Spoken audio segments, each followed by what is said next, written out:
কি আছে বলছে ওপরে ওর মধ্যে আগে ভেতরে ঘুরে আসি তারপরে এসে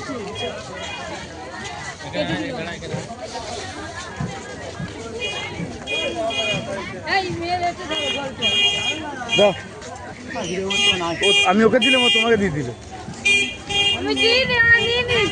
হ্যাঁ বেশি পাকাম না।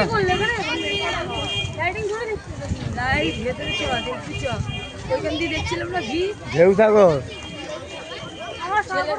ছেলেটা তো বললো